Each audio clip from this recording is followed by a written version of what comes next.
Sorry. Oh God. Darren has a heart attack right in front of us.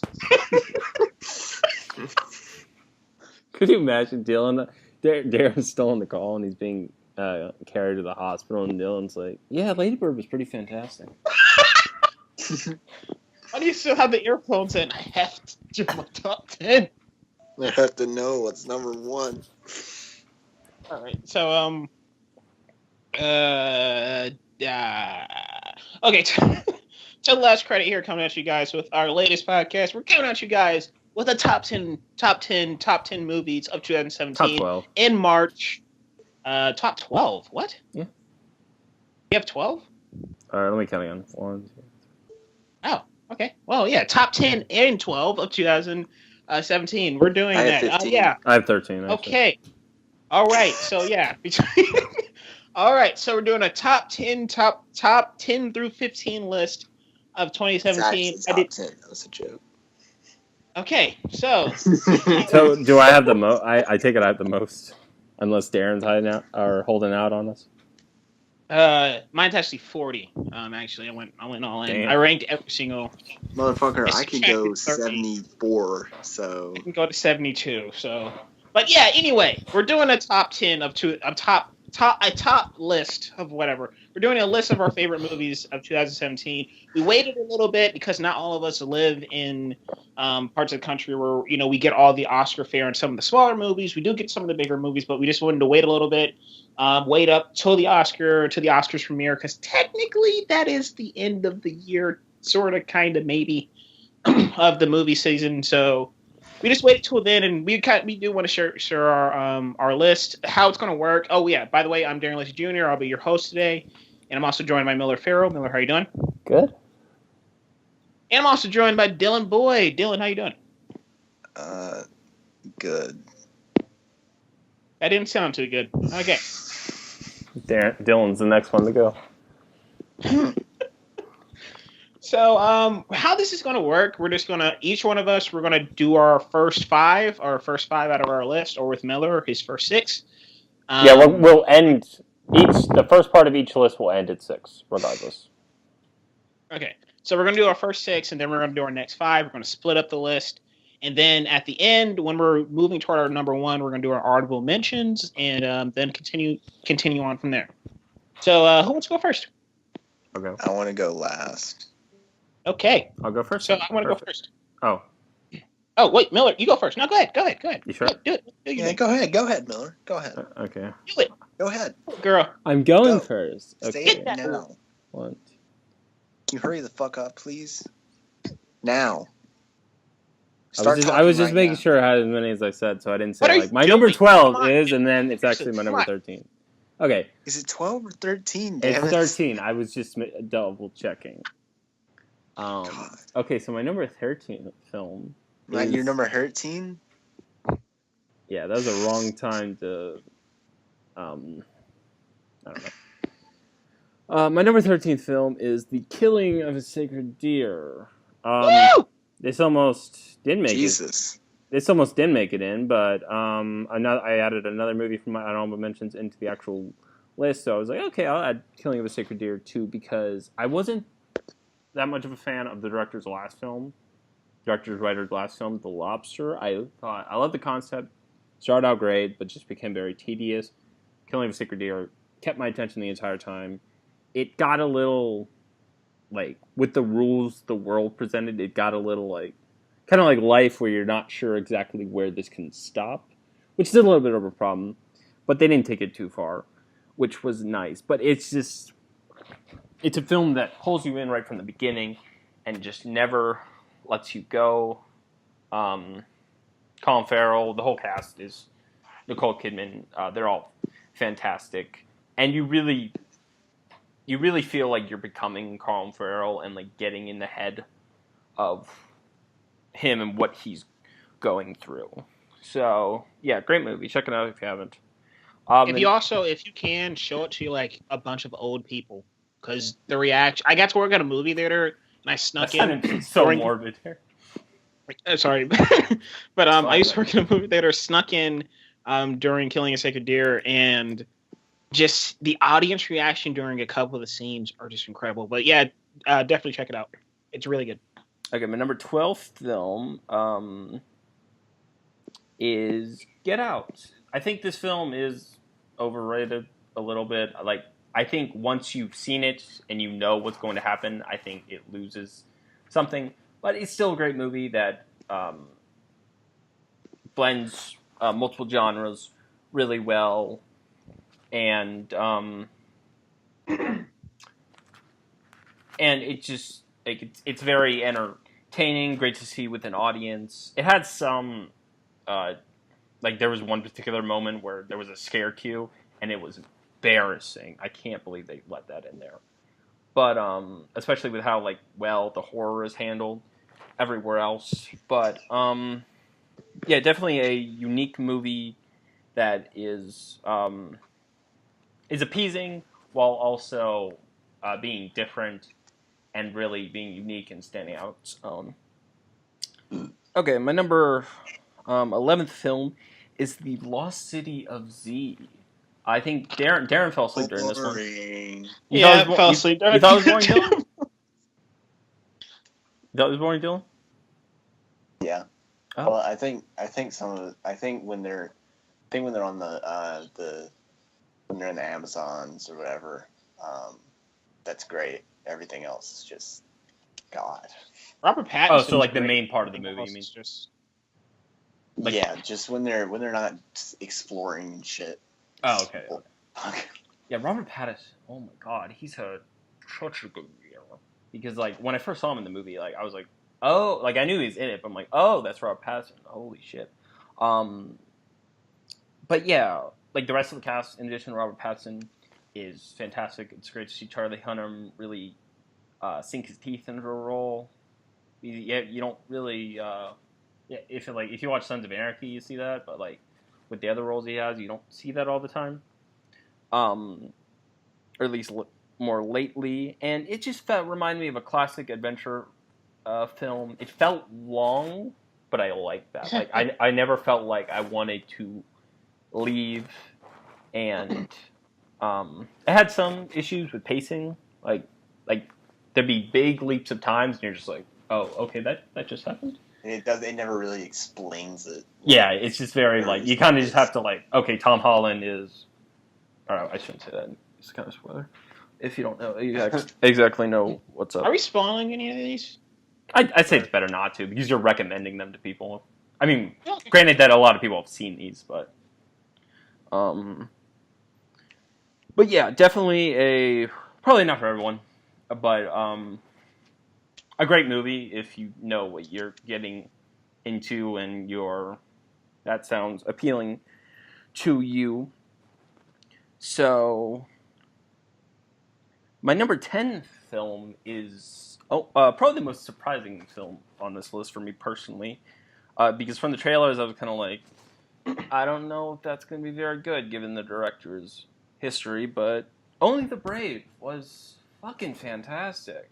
Wow, I did not expect that one. The Joseph Kosinski, he's known for his starch visuals and thin stories, but he stepped up his game. Like you really feel the bond between the firefighters form, and like the impact this movie leaves. You're just like, holy shit.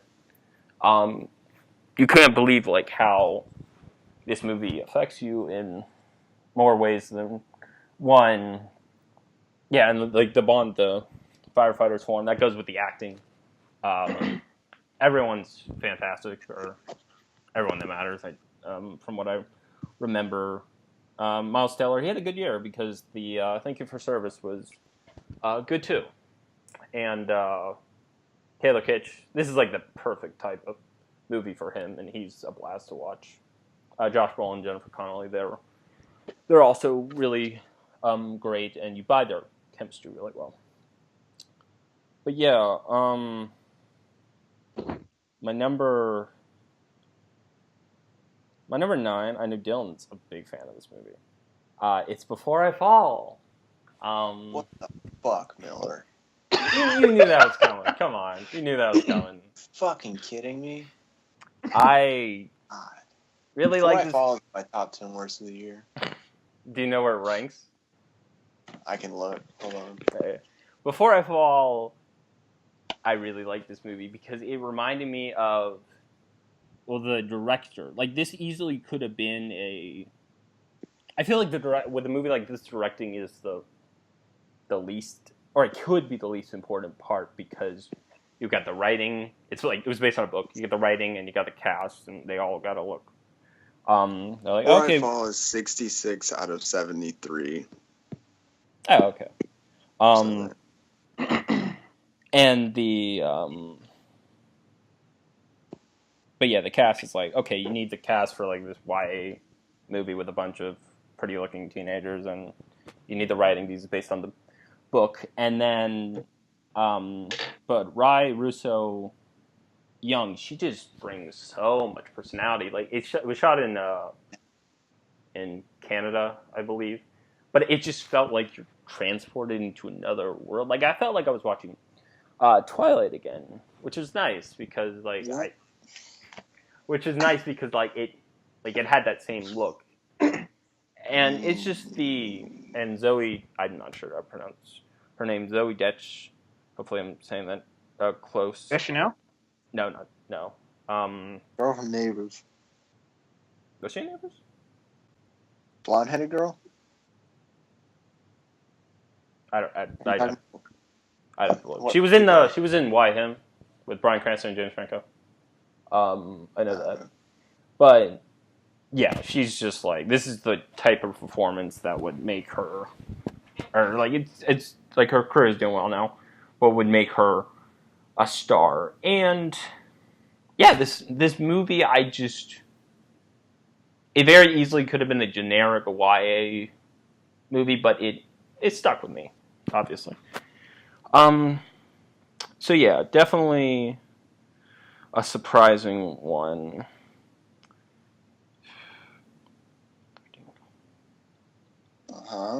My number 8 film makes me feel liberated and empowered. My number 8 film is 50 Shades Darker. Okay. It is? Yes! Oh my god. Okay, go ahead. I'm not going to judge you. He said that it wouldn't be in his top 10 by the end of the year. I said that in February, to be fair.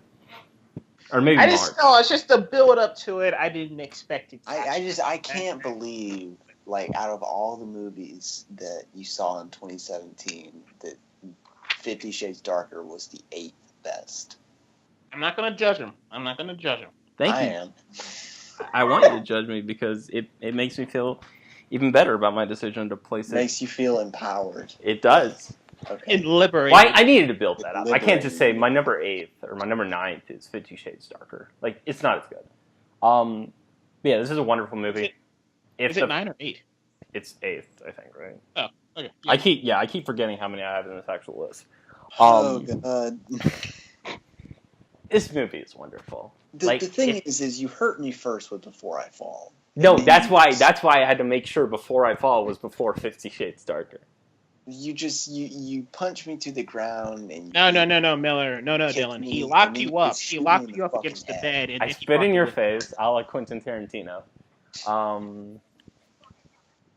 And then, yeah, so 50 Shades Darker is wonderful. It's a movie that's trashy, that knows to a degree that it's trashy and relishes in it. And Jamie Dornan, he doesn't look like baby in this one. He's got more facial hair, which is great because the first one, I was watching the first one again recently, which if the first one was better, this would honestly be one of my favorite trilogies. I'm not joking. But the first one just doesn't, like, there's parts of it that work really well, but it just doesn't work as well. But yeah, Jamie Dornan doesn't look like a baby. Dakota Johnson, she took a role that many actresses saw and were like, oh, that's degrading. And she just wore it like a badge of honor. And, yeah, I bought their chemistry a lot more in this one. It's easily my favorite of the 50 Shades trilogy. Yeah, it's 50 Shades Darker. It's a good time. Check it out. The only thing I will say is Dakota Johnson is really She's the only good thing about that movie. So I will say that. Okay, I'll take it. No, it's not. My number 7, getting back on Darker. track for your guys' taste, is Spider-Man: Homecoming. This is my favorite MCU movie,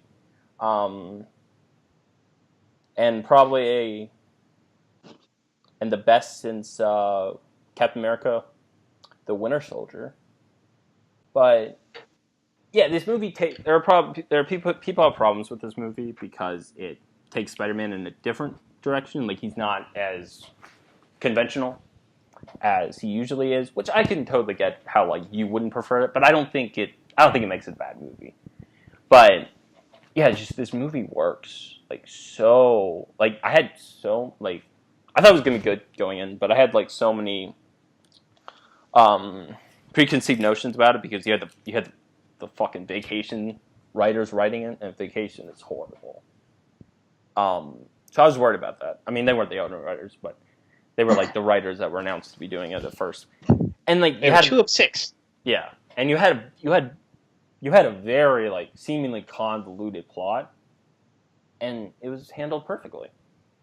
Like, it was almost just like, okay, like, it sort of makes like it doesn't, but it makes the complaint of a superhero movie having too many villains feel like that was just them not being able to handle it well. But they did it really well here, and the cast is fantastic together. Michael Keaton, one of the best MCU villains, which is funny with him and Killmonger. They both looked really generic from the trailers, and they were great. And then Tom Holland, I don't know if I'd say he's my favorite Spider-Man, but he is a very, like, he's combined what I liked about Tobey Maguire and what I liked about Andrew Garfield.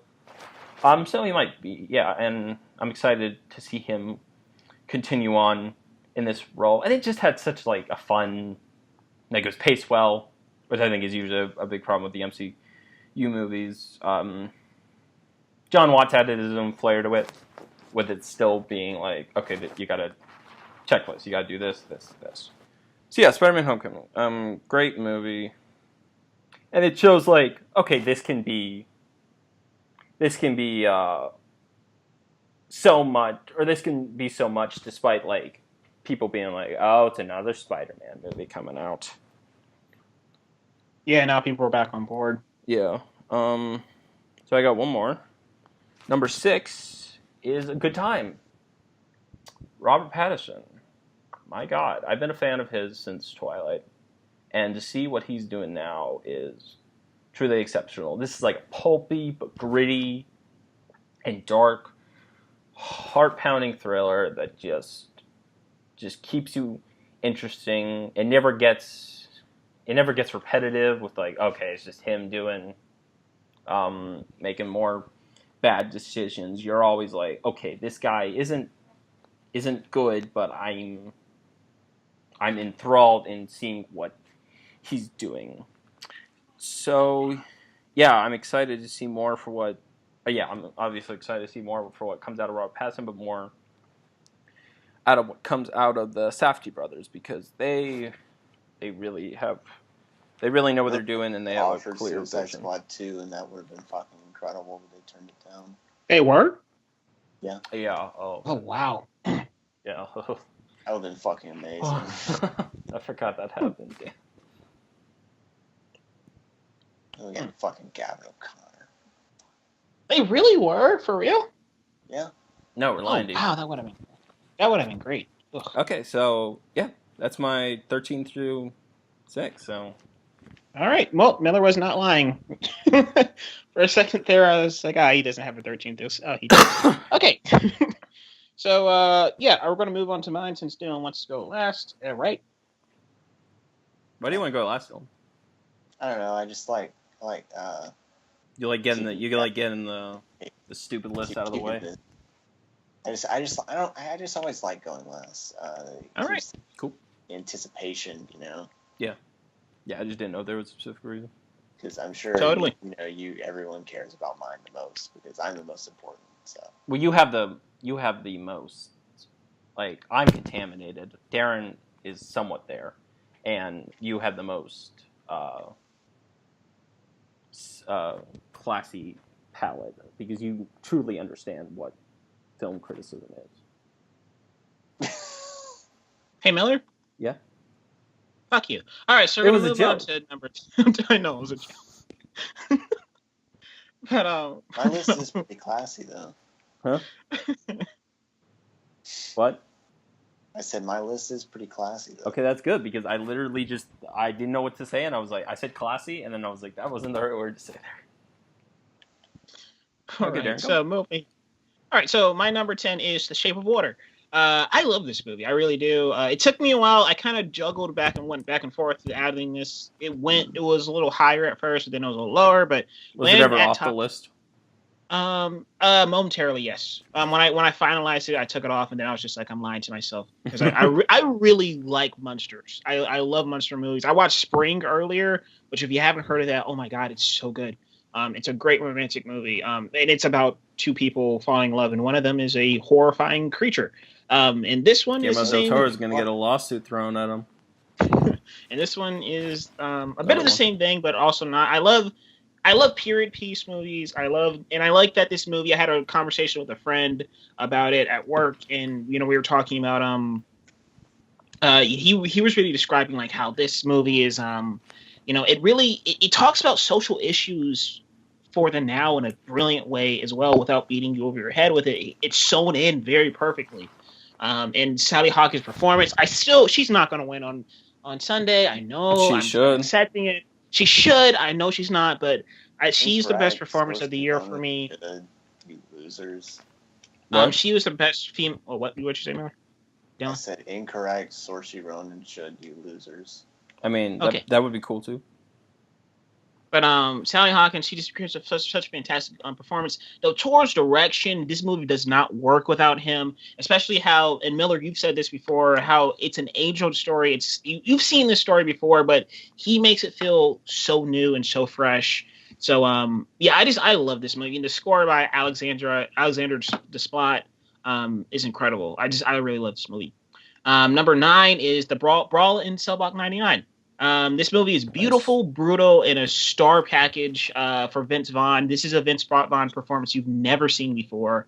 It's what I was expecting from it was just an all-out action, nonstop action piece like The Expendables or something. What I got from it was a character-driven drama about a man who will go to extreme lengths to maintain his morals, but also protect his family. It's bloody. There's bones in it popping out of everywhere. The fight choreography is the best I saw in 2017. No quick cuts or anything. It's all wide shots. You see every single blow. You feel every single blow. It's incredible. Please, it's at Redbox right now. You guys can go check this out. It's on Amazon Prime too. You got that? It's also on Amazon Prime. Yeah, it's fantastic. Trust me, you did not see another movie like this in 2017. It's really, really good. And also, it handles its length well. It's a 2-hour and 20-minute movie, but you feel like you're in prison with this guy. It goes through every single step of that process of putting him in there, and then you're living in there. You're living in there, and it's fantastic. Number 8 is Coco. Pixar's Coco. This is a movie I never watched a trailer for Coco. I was so uninterested in this movie. I didn't really care. I liked Dory, but Pixar was just kind of Mexicans. Yes. No, good God. But no, I just wasn't interested in this movie because Pixar really has kind of fallen off for me a little bit here and there. But I was hearing a lot of buzz about it. I finally checked it out. 10 a.m. showing. I loved it, man. I mean, this movie is similar to another movie. Coco at 10 in the morning. Yeah, Wow. What's wrong with that? Because kids' movies at my theater, they usually stop at 3 p.m. and I had to go to work later that day. Why? That's odd. Because they don't think some kids' movies will play at night. So I don't know. I don't work. At 7 o'clock. I don't work there, guys. I don't know how it works. Okay, but anyway, Coco. Look, and I love how the movie I won't spoil it, of course, but the movie turns into a completely different movie on a second viewing. And I just love that. I mean, it's really a really heartfelt movie. Everybody said it would make you cry. It made me cry. The beautiful thing about that I didn't scene, cry. in the beautiful thing about that Fuck scene, off. that scene in particular is it's not a crying out of sadness or anything, or even if you didn't cry, if you felt like that emotional punch, um, unless you're Dylan, it's out of it's out of happiness. It's just out of pure joy, and I mean, in the fact Pretty how that fucking movie. bad. What are you talking The about? last I 10 don't. I minutes don't of think it's that Coco is bad. one of I my think it's favorite out movies of of. the year. I think that scene is out of happiness and joy, and you're just rooting for whatever that thing to happen to be a good outcome. And I don't want to spoil it, but yeah, it's I don't know, it's just really because usually Pixar is just like, of course this is gonna make you cry, and of course this is We're we're gonna Pixar. kill the guy's wife at the first 10 minutes of the movie. Yeah, Dory's That Nemo's shit was mom's so dying. sad. That shit Yeah, was so traumatizing when I was like 9 years old. Yeah, and then the rest of the movie happened, and you're just like, eh. But it's yeah. really So I good mean, though, Miller. Shut up. it's usually that, but I just like how they use that device. But yeah, Coco, fantastic movie. Um, Number 7 is Wind River. Wind River, I really really Wait, do you enjoyed this skip one? movie. Nope. No, okay, yeah. You had brought it. So look. Yeah, Wind River at 7 is it's great. Taylor Sheridan's this is his directorial debut and his follow up to Hell or High Water screenwriting wise. It's an emotional slow burn that talks about issues I never thought were present in the United States, and it delivers a very tension filled 15 minutes that you won't be able to shake. I was thinking about the ending of this movie over and over again. When I worked at the movie theater I used to work at, I would sneak in just to see it. It's and the shootouts. The shootouts in this movie are beautiful. So They're tense. brilliant. Yeah. Yeah, and I like seeing Jeremy Renner and Elizabeth Olsen outside of the MCU, them having because I like their interactions as Scarlet Witch and Hawkeye, but it was nice just having them have a movie to themselves and be just really this human pair and just doing what they do. And Jeremy Renner's backstory is very tragic as well. It's just and it also has my favorite line in the movie. My favorite line of the year was that right there. That's a warrior. I love that line. So yeah, I really Probably my favorite shot in a movie in 2017. has one of my favorites when Final he shot. yeah. The final shot that sticks with you, but especially how they use the swing set. But man, number 6 is Thor Ragnarok.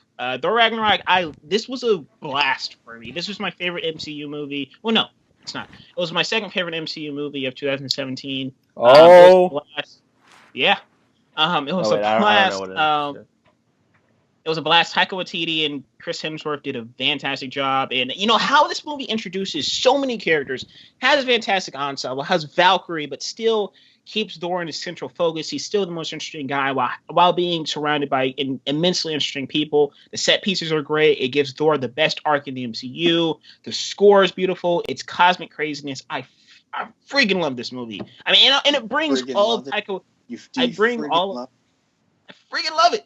My little brother's in the other room, so I don't want to, But yeah. But I mean, it's just awesome. I mean, it also brings Taika Waititi's sensibilities to it as a director, but still feels like an MCU movie. It still feels like his movie. It's great. So yeah, that's my 10 through 6: Thor Ragnarok, Wind River, Coco, Brawl in Cell Block 99, and Shape of Water. Dylan, grab the bat. I'm really curious to hear this. You ready for this? You ready for this shit? I don't think you are ready. I don't think I am, man. I don't think I'm ready for this. I don't think you're ready for it. I think we should wait another 10 minutes. No. Speaking of 10. So my number 10 is kind of one. This is kind of a weird thing because I didn't really know what to put at number 10 because it was kind of like 1 through 9 were the movies that I really, really, really liked or loved in 2017, and then number 10 is just kind of like a straggler. It's just kind of there. So is it Transformers? No, it's not. Why would it be Transformers? What the fuck? But I mean, my number 10, I do really like it, but it's just not something that I would put at that kind of, I guess, at that kind of tier or whatever. But number 10 is 3 Billboards Outside of Ebbing, Missouri. That's what it gets. I do really like this movie. It's hilarious, really, in a really weird way. Led by fantastic performance. Sam Rockwell, absolutely fucking incredible. I can't wait until he wins that Oscar on Sunday. And there's a lot of really needless controversy surrounding this movie too. Yeah, it's ridiculous. Incredible writing, pretty good direction, but it's just not really. I guess it's just not really a movie that I saw myself being like, yeah, this is top 10 of the year. It just kind of just got here by default, but I still really like it, and I really want to move on because I want to talk about this next movie. Number 9 is a really interesting movie. One, Transformers. If you don't fucking stop. It's in his honorable mentions, he told me. Transformers is my second worst movie of the year. So, Or no, maybe it's third. I don't know. what's your worst movie of the year? 50 Shades Dark. Are you fucking kidding? Yep. Knew that was coming. Worse than Transformers. Come on. I think Transformers is number 2. Yeah, Transformers is number 2. Ghost in the Shell is number 3. I forgot about Ghost in the Shell. Anyways, number 9 is a really interesting movie. When I first saw it, I don't even think it was like, I think it was barely top 20, and then I started thinking about it. I was like, this movie's fucking fantastic. Holy shit. Number 9 is Raw. Foreign, French film, I think. French? All right. I'm not sure. It was a foreign film about this girl, and she's like slowly turns in. It's technically a coming of age story told in a really unique way. Yeah. It's awesome. Like I don't know how else. I mean, it's just such an interesting movie.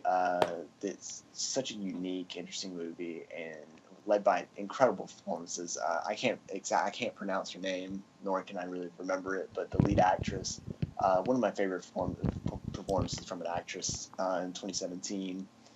To hell, maybe my favorite. She's incredible. And God, the ending of this movie is so haunting. Everything about so this movie is so haunting. It sticks with you. The fucking bathroom scene in this movie, I couldn't get out of my head for days, and I wanted to puke. But it's so fucking good. I don't even know what else to say about it. This movie it left me. It kind of did. It did what a movie that I will mention later on this list did to me. I mean, it just left me fucking speechless and just really what's the word? Not really like depressed or anything, but it just had so much weight to it. I just sat in my bed for like a good 20 minutes, just kind of staring at the screen when it was over, just like, what the fuck did I just watch? It's weird, it's unique, it's interesting, and you need to watch it because whether you like it or not, it is a movie you will be thinking about for a really long time. Number 8 is Wind River, another movie that had a lot of weight. Not only this movie just led by incredible performances, but I'm going to mention a lot of things that Darren mentioned because one thing that really hit me about this movie is something that Darren did mention, is that I didn't know the themes of this movie. I didn't know it was actually a problem in the United States, and that really affected me. And just the writing in general and the twists and turns this movie takes and how far it goes without feeling like it's just trying too hard. It's really, really, really great. And Taylor Sheridan, he's just a great, just fantastic directorial debut. The way he films the action sequences and the shootouts and stuff it's so tense, and that first shootout in that camper had me on the edge of my fucking seat, and that was scarier than any fucking horror movie that I saw in 2017. Yeah, and after I finished this movie, I was just fucking speechless because that final shot, I could not get over that final shot for days because it is incredible. It's just a shot. It's the one shot from a movie in 2017 that I just always think of because it's my favorite shot of that year, and I really need to rewatch this movie because Yeah, I only saw it that one time and I haven't watched it since then, but it's really incredible. and also like the isolationism of that movie too. Like they feel like it's just them. So good movie. Hold on a second.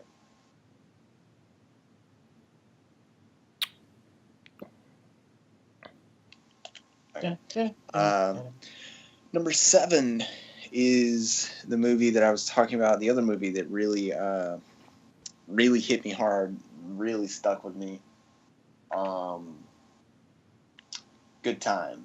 Good Time is really rough watch, and it's another movie that, like with Rob, it was way down on my list when I first saw it, and then after I started thinking about it, I was just like, wow, like, damn. Another movie that just has a lot of weight, and Robert Pattinson, one of the best performances of 2017, along with Benny Safdie, one of the directors on this movie. He gets an incredible performance too. He's a supporting actor in the movie, and he's so great. But there's something about this movie I can't exactly. I think it's the cinematography and how the Safdie brothers directed, but this movie is just so abrasive and so in your face, and it just doesn't fucking care if you are hurting or not, if this is just fucking hurting your eyes or if it's just boggling your fucking mind.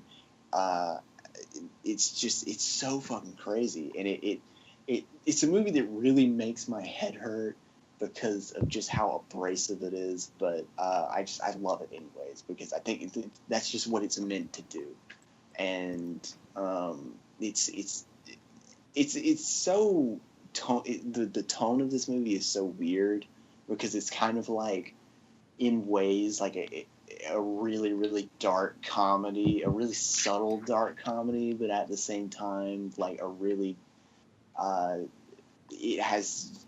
It's like this mix of incredibly black, dark comedy and incredibly deep drama that works, that somehow just blends perfectly. And it's just insane how the Safdie brothers pulled such a complex movie off so well, especially with how unlikable the main character is, but somehow you care about him. It's insane, and I really fucking wish that the Safdie brothers would have taken Suicide Squad 2 because, oh my god, the things they could have done with that movie just from this. Jesus Christ. They know how to make very bad people compelling. So that was. Yeah. Number 6 is... this is embarrassing. Well, not really embarrassing, but in light of recent events. What? Number 6 is The Disaster Artist. Oh. Especially not even the allegations against James Franco. Did you guys see that thing that came out today about him paying the dude who wrote it $5,000? He tricked the guy who wrote it into paying him like $5,000 or something like that, which just was like incredibly low or something. But yeah, Disaster Artist. Despite allegations against James Franco and him apparently tricking a screenwriter into giving him $5,000, when he apparently should have been paid much more. It's a really good movie.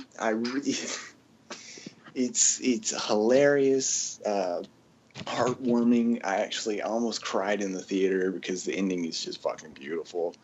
And I, as a fan of Tommy Wiseau myself, it's James Franco.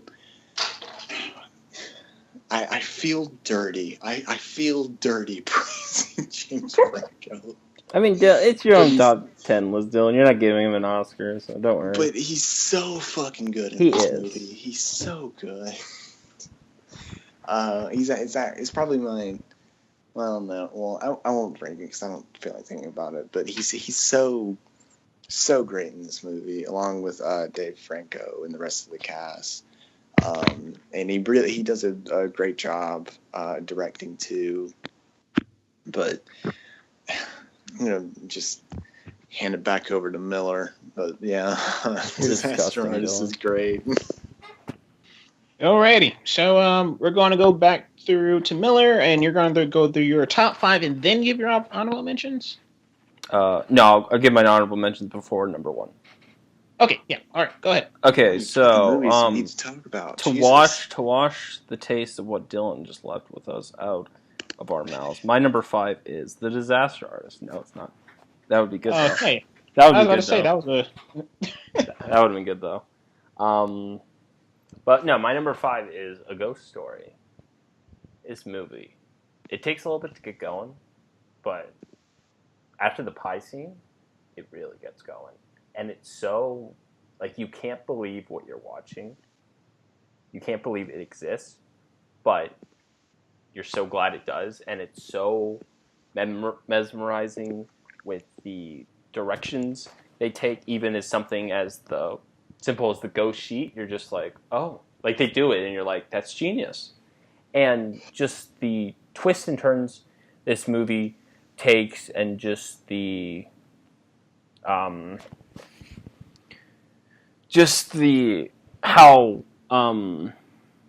Casey Affleck plays it. He has dialogue when he's alive, but as a ghost, he doesn't. How he plays it is he does so well, and you're just like, it's a movie that just keeps going, and you're just into it for the entire time, and then it reaches a certain point, and your jaw is just on the floor with how because everything. Or I'm not going to say anymore because I'm going to give too much away. But yeah, I think it does have some pacing issues at the beginning, and there is one particular scene that feels very preachy. But the stuff that's great about it is so good that it's like I don't care about the other stuff that I didn't like about it. This is a great movie. This easily could have been oh, this is such a stupid movie, and they just nailed it perfectly. And Rooney Mara is great too. My number 4 is Phantom Thread. Phantom Thread is, I said this in the review we did. It is watching it because I wasn't sure about it at the beginning because I was like, okay, this seems like it's gonna be really boring. But then it kept going and going. Or it didn't take that long to get me into it. But once it kept going, you feel like you're being elevated to the heavens, and Paul Thomas Anderson is just cradling you. It's just telling you it's okay, and you just can't believe that Master C that you're Mastery. I can't talk today. That you're watching, you're watching Daniel Day-Lewis. Trying to remember the others actresses' names. You're watching Daniel Day-Lewis, Leslie Manville, and Vicky Krieps. Yeah, Vicky Krieps. Creeps. And you're just watching them bounce off each other, and it's just electric, and just the explore how it explores this this type of relationship is just so it feels it's just handles it so well. It is the perfect. I don't want to say anything because I don't want to give it away, but it is. Think of toxic relationships like the Joker and Harley Quinn, and this is how you do a Joker and Harley Quinn movie. It's perfect. And just it feels like a long movie, but I was never just okay, let's wrap this up, because I always felt okay, it has a goal that it's getting to. Even at a certain point, I was okay, it'll be perfect if it ends here, but then it kept going. But then it just opened up a whole another sort of factor to the plot, and you're just thank you, Paul Thomas Anderson, for delivering this elegant, beautiful, haunting masterpiece. My number 3 is The Big Sick. This is This was Oh. my this was my most anticipated of the year at one point, because I love the background behind the story, and just like, and you definitely feel that while you're watching the movie. You feel how personal this is, and Michael Showalter, I don't think he gets enough credit for what he does with this movie, because like people act like Judd Apatow directed the movie. Good, he just produced it, but yeah, Michael Showalter, very talented, and just the cast in this movie, they're all incredible. I think Ray Romano and Holly Hunter should have gotten supporting noms, because like I gotta be honest, I've never been the biggest fan of Ray Romano. I was just like I never was never into Everybody Loves Raymond. But damn it! Fuck it. What? Never mind. I was gonna make that joke, but go ahead. Oh, okay. I was more of a Everybody Hates Chris man myself. But yeah, I always felt like in every movie I've seen, I always felt like, okay, he's just playing Ray Romano. Here, he's on a whole another level, almost steals the movie. And this is just such a sincere, sweet movie that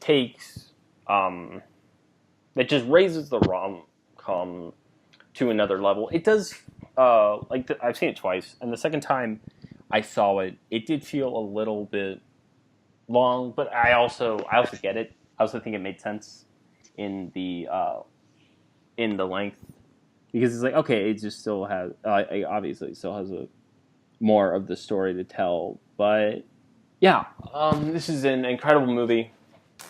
I hope it won't happen, but I'd like to see it win Best Original Screenplay, just because of the story behind it, what went into it, and the actual, like, it's not just the nice story behind it about how these two people came together. It's also that it's a really well written movie.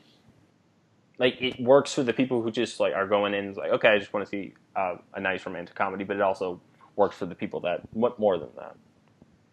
Okay, number 2 is Lady Bird. Watching Lady Bird is just like, it's like the dialogue and the scenes are just rapid fire. Everything works together so well off of each other. Like, there's no characters or anything that you feel like, okay, why are they there? Like, everything fits perfectly. And it has to do with obviously how Greta Gerwig, director writer, put it together, but also the cast. Everyone's fantastic in the movie. Saoirse Ronan. You just feel like you just see how committed she is to this role, and you're just like, she's just giving it her all. And then Laurie Metcalf. I think Laurie Metcalf is the I wouldn't say it's the easier role, because obviously it just depends on the performance itself, or like how the actor is approaching it. But it certainly seems more like I never thought like, okay, the mother's like, there are times where she's overreacting, but I never thought like the mother's wrong. So it's like, it was more, you had to add more to it. Laurie Metcalf had to add more to it, and because it was just like, okay, she just doesn't get along with the daughter all the time. But like Saoirse Ronan had more of a, like, she had to get over certain insecurities and other stuff like that. But Laurie Metcalf, she adds so many layers to this, or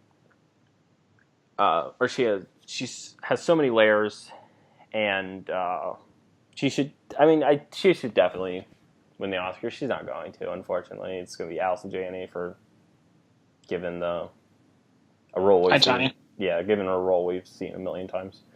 But Laurie Metcalf, like, you can just see like all, like, from being on Roseanne and all the other times working as a professional, like how much she's just like putting in to this role, and how like on paper it can be, like I said, on paper it could be seen as less of a role, but in the actual movie it's so there's so many layers, and it's so multi-factored. And yeah, Lady Bird is fantastic. This is definitely my type of movie. But my number one, you can guess it, or they can guess it at least. Call Me by Your Name. Wait. Whoa. Okay, no. What would? I thought, Oh, you want quick to? fire. What were you gonna say? No. I said quick fire of your honorable mentions, but Oh shit, I forgot. Okay, I'll say honorable mentions. The Disaster Artist. I really enjoy this movie. From the book, there's like a certain, the way the book is written, it's more like mesmerizing and multi-layered, and it's less direct. It's less direct, and I think if they could have captured that more in the movie, I think it would have worked better. But like as the movie stands, it's a very enjoyable movie. Like Dylan, I got emotional at the ending with that music, and just like, okay, another honorable mention is, I just added this one, Dylan put it in his list, is Raw. Really good movie. You can definitely feel the strong directing. Like, she has a great focus on it. And she would have been good for a Venom movie. Not the type of movie that they want to make, but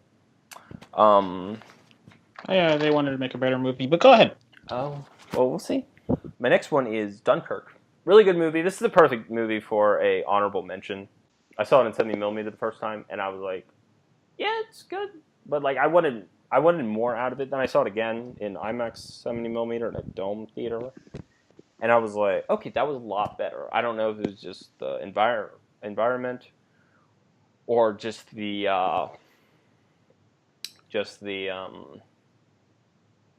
or just like me more taking it in and having my expectations adjusted well. But yeah, really good movies. Really strong directing for Christopher Nolan. You can feel, you really like this is like, I mean, obviously a lot of hearts go into making a movie, but this is very much Christopher Nolan's vision, and he achieved that immensely. My next one is the good Boston bombing movie, Stronger. Jake Gyllenhaal, compelling. Yeah, because Miller hates America and doesn't like Patriots. So. Yeah, Jake Gyllenhaal, compelling as usual, and you really feel the struggle he's going through, and that the toll that has on his family and friends, and Tatiana Maslany, she's an orphan black. She's fantastic in the movie as well. Next honorable mention is I Don't Feel at Home in This World Anymore. Very whimsical. Elijah Wood, Melanie Linsky. They have really good chemistry together, and it's good at balancing different tones. The last two are The Shape of Water. Great movie. Guillermo del Toro's directing is very mesmerizing, and the cast is fantastic. But the second time I saw it, this would honestly probably be in my top 10 if it was just the first time. But I saw it again, and the pacing really took a toll on me the second time. So, and the last one, a really weird pick, but it's Home Again. I really like this movie. It's perfect for an honorable mentions. It has some generic tropes for a romantic comedy, but what is enjoyable is really enjoyable. And yeah. Okay, so going back to, after my 20-minute argument with my honorable mentions, going back to my favorite movie of the year, Call Me by Your Name. This movie is the sexiest movie of the year, no doubt about that. It is. Okay. It is. It is. Yeah. And you just feel everything about it is so sensual, and you feel Luca G's directing seeping through the screen. It's like he definitely should have been nominated for Best Director. And to me, I mean, the performances are all fantastic. Timothy Chalamet should definitely, he's not going to, but he should definitely win Best Actor, because, on top of everything else, on top of how great he is in the rest of the movie, that end scene, oh my god. Armie Hammer should have, you can feel he's talked about how this movie was doing this movie was coming out of his comfort zone, and you could definitely feel that, and it adds to the performance because it's also about a character coming out of their comfort zone. And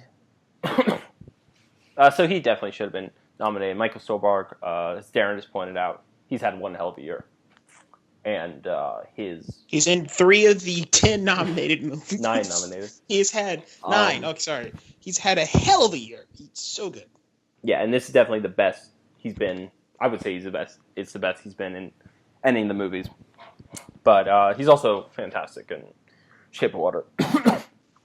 But yeah, his speech at the end. And this movie, like there's so many. I think it should have gotten nominated for cinematography and I'd say even costume design. Like the costumes are so simple, but it says so much about the movie, and it's so effective. And like the cinematography, like the same way people talk about how Blade Runner 2049 is one perfect shot in the movie, I'd say the same thing about Call Me by Your Name, because everything is like looking at a painting, and you're just like, oh, that's real. But yeah, this was nice because it was my most anticipated movie of the year since August. Like I wouldn't shut the fuck up about it, and it's nice that it ended up being my favorite movie of the year. So that was really rewarding. I'm gonna be getting that Blu-ray, and it's like the Lost City of Z effect, where it feels really long, but I don't mind it. I like that it never feels underwhelming, and and I don't want to get specifically into the story, but the conclusion that the characters reach in the story is it reminded me of a TV show that from a great TV show from 2017. Yeah, the conclusion they reach is absolutely beautiful, and it's very relatable in different ways. So yeah, there you go. Alrighty. Well, all right. Well, moving on to mine. My number 5 is Hey Arnold, motherfucker. My man. Oh, that's in my honorable. That's probably in my honorable mentions. I forgot to say that. Hey Arnold the Jungle Movie. No, it is not a theatrical release movie, but damn it, we're doing it's a movie. Top 10, and we're doing a top 10 on March 1st. So I don't care. Look, this movie is amazing. It's a damn good movie. It's a movie I really want. It's a movie after a second viewing. I realized it's not only that it's a really good movie, but there needs to be more movies like this. I mean, this movie handles its story, its runtime, its very large amount of characters. It's a large ensemble so well. It has a great villain. It has great humor. It has great heart. A great ending. It's great. It is so good. So whoa. Sorry, I just ripped my earphones out of my head. Sorry. Yeah, that was a little bit too. Throwing my arms around the place a little too much for that one. But yeah, it's a great movie. I want to see more movies like this in cinema. Star Wars: The Last Jedi. Speaking of Star Wars: The Last Jedi, number 4, Star Wars: The Last Jedi. I don't care what anybody says about this. I don't care. I respect your opinion, but I like Star Wars: The Last Jedi. I saw it 3 times. It got better each time. Look, I was a little on the fence the first time, went back second time, got better, went back third time, got better. Love this movie. This is one of the films I couldn't stop thinking about after I saw it, and I kept going back to. It's a layered film with fantastic characters, some great duels, a theme that hasn't been seen in Star Wars yet, and that's failure. This movie discusses failure in a beautiful way, and it's okay to, it's okay to lose sometimes, as long as you learn from that loss and move forward. I know it divided some fans, but I love this movie. And most importantly, like Black Panther that just came out, it proves that Star Wars still has something to say. Like, these franchises can still have something to say 40 years later or however so long, that this thing, it wanted to be different, it was different, and it brought something different to the Star Wars universe, and I love that. But yeah, moving on to number 3, what the hell am I talking about? My bad. It is another face-faring movie, but Guardians of the Galaxy Volume 2. Guardians of the Galaxy Volume 2 is my 3rd favorite movie. It's one of my favorite entries into the MCU because it doesn't care about the rest of the MCU. It's a Guardians film. It's their film. It's their struggles. It's their side of the galaxy. James Gunn shapes an emotionally charged film about family and the struggles of keeping one together. I love how all these characters change in this film, except for Drax. Drax It's just Drax at the end of the movie, but everybody else changes. Nebula gets more to explore. We explore more of Nebula. We explore more of Yondu. He has redemption. We meet Peter's dad. Peter has a lot to go through. I mean, this is the only film in here that's remained on this list and where it is since I created it. So yeah, I absolutely love this film. And number 2 is Patty Cakes. Patty Cakes was my favorite coming of age movie of the year. And this is another movie like Coco. I had very little interest in it, even though I was hearing a lot of buzz from some of my favorite pundits on Twitter. It was a lot of buzz coming out of Sundance. And I got to go to an early screening for the film, and I loved it. This is one of the few films this year that had me smiling ear to ear from beginning to end. The message was empowering and hopeful. It states that it doesn't matter where you come from or what you look like. If you have a dream, chase it. It's yours. It doesn't matter what everybody else thinks. And also if you have a talent for something, grab it. If you can do it, do it. So, and also the direction of the film is electric. The performances are magical, and it has one of the most unlikely ensembles of the year. I love it, like when people who should not be together get together, or a group of people who should not be together get together, and and it has one of my favorite soundtracks of the year as well. So before I get to my number 1, I'm gonna just rapid fire through my honorable mentions: Get Out, Logan Lucky, It, Big Sick, and Last Flag Flying. Please see Last Flag Flying; it's really, really good. And Jumanji, Welcome to the Jungle. Nice. So, my number 1 is Blade Runner. Are you fucking kidding me? Yeah, I already fucking heard it. Damn it. Seriously? Blade Runner. Yeah, I'm not joking. Let me explain. Because look, if you've been listening to this, you understand. Fell asleep. I fell asleep twice. At the same part. At 2 different showings.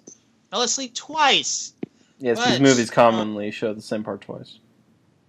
No, okay, fuck you, Miller. But the part where he fights the trash people is boring as hell. Okay, that's what I figured out. And before they go to that part, most of the movie's boring as hell. Let me explain. They have that part where they're playing the tranquil music and it's the waterfall and everything, and you're just like, oh yay! And it's a cold IMAX theater at 10 o'clock at night. I'm going to sleep. Okay, but I've watched the movie a couple more times, and I love it. I really do love it. Is it perfect? No, it's a flawed film. It has its problems, but not everything you love is going to have problems. But I mean, this is one of the few films in 2017 that I felt like was really made for me because it includes everything I love about sci-fi, and that's AI. That's what does it mean to be human? What are these questions that people ask themselves every day, or what these stories make you ask about yourselves, and I love that. And it's like Coco, the entire story changes on a second viewing, and that's one of the things, even though I did fall asleep, it's one of the things I did like about my second viewing. You're watching the movie from a completely different perspective. And I won't spoil it, but with the character K and what he's going through and how he perceives his reality, and then on the second viewing, how you perceive his reality, it's really beautiful. And then what Roger Deakins does with his cinematography, I really hope he gets that Oscar on Sunday. Sylvia Hoeks as Love is such a fantastic character because she's a replicant trying to just be what she was built to be. She's trying to just be a replicant, but she's struggling with those human emotions, and it's just a great back and forth. It's a great tug of war that you see her doing. So and also what Harrison Ford's character is going through with him having to bury himself and keep himself away from what he loves. It's a really, really fantastic movie. And I just love it. I mean, that was definitely my favorite film of 2017. Dylan? It's time. It's time, boys. I don't regret taking so long with my honorable mentions now. Hold on. Can I just try to guess 3 of yours? Let me get I can guess 3 of them. It's not that fucking hard. So Logan, Dunkirk, and Blade Runner. Go. And Apes. Don't tell us if you're right. And Apes, yes, and Apes. Okay, go. Number 5. Number 5 is a movie. It's a movie that's really good because it's number 5 on my list. Yeah. Okay. Number 5 is Phantom Thread. Oh. I kind of I started thinking about it. I thought about putting it higher, and then I kind of thought about I don't know, but 5 and 4 are really close. I'll say that. But Phantom Thread, what is there to fucking say anymore about Phantom Thread? I mean, it's such an elegant movie. I was describing it to my sister the other day. I was telling her about it, and I said that Phantom Thread, if you were to read, if someone were to tell me, like, hey, there's this movie, like if I had never heard of, I had never heard of Paul Thomas Anderson, I had never heard of Phantom Thread, and they were like, hey, there's this movie, and they tell me what it's about, I would be like, that is the most boring fucking thing I've ever heard in my fucking life.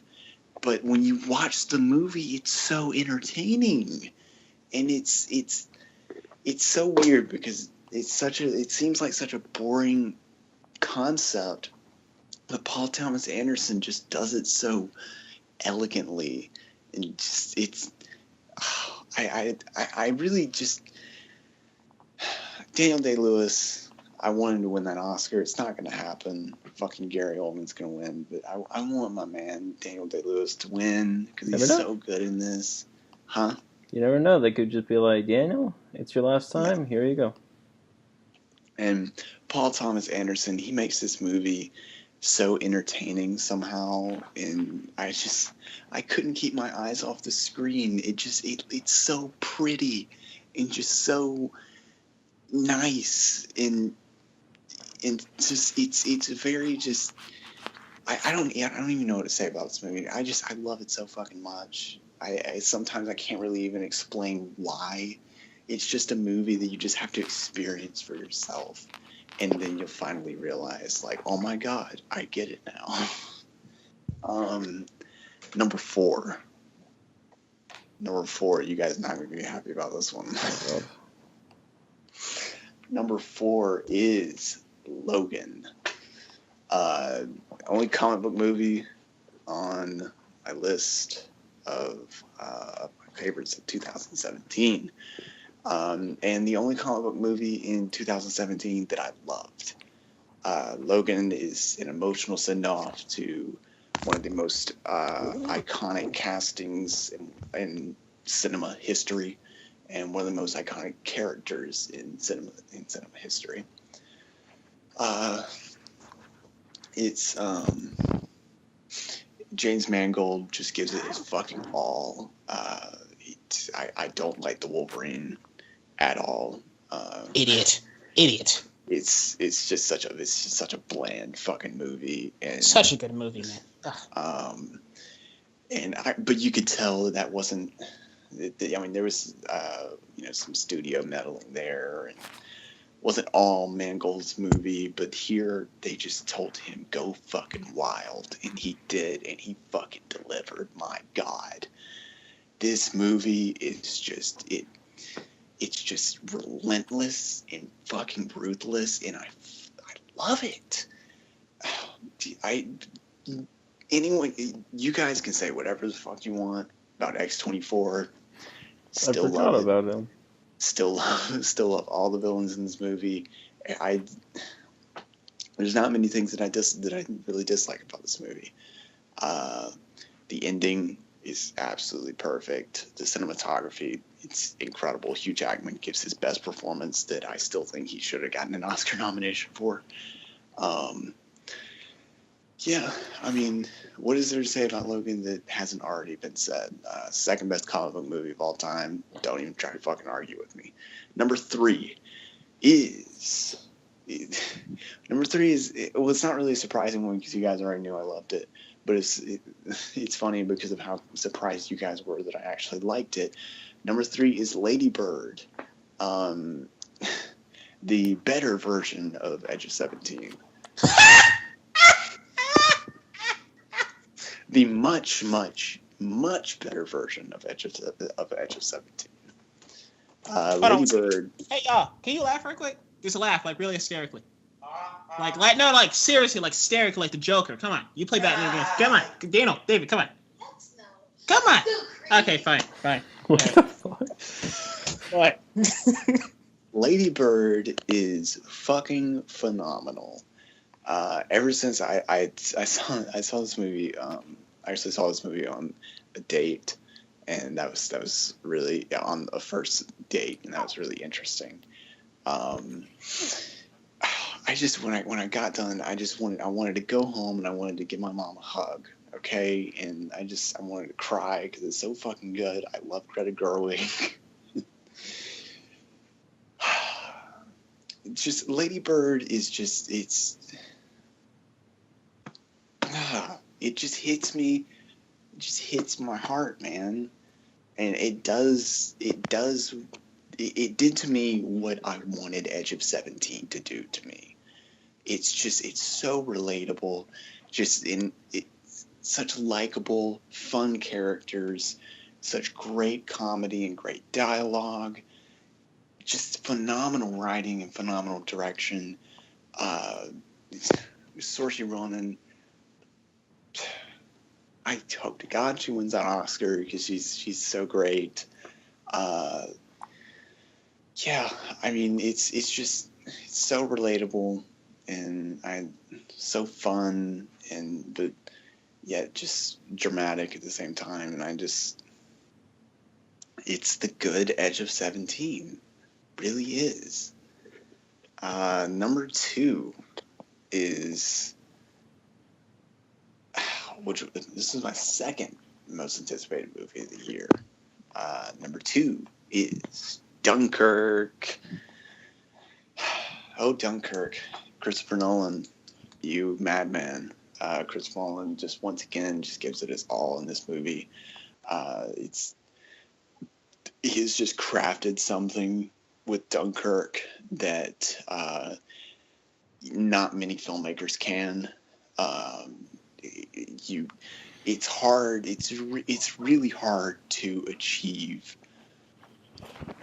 this. It's hard to achieve this type of war movie because this isn't a war movie that relies on shock value and blood and gore to terrify you. No, it puts you in these situations. It puts you in that the cockpit of these planes, and it puts you in these boats, right in these situations, right in the middle of them, and Christopher Nolan just says to the audience, "Here you fucking go. This is what war is like." And it's incredible. Like Christopher Nolan has made something that it's the closest. It's the closest to the World War II battlefield as you can possibly get, and besides actually fucking being there, it's just so tense, and I was terrified in that.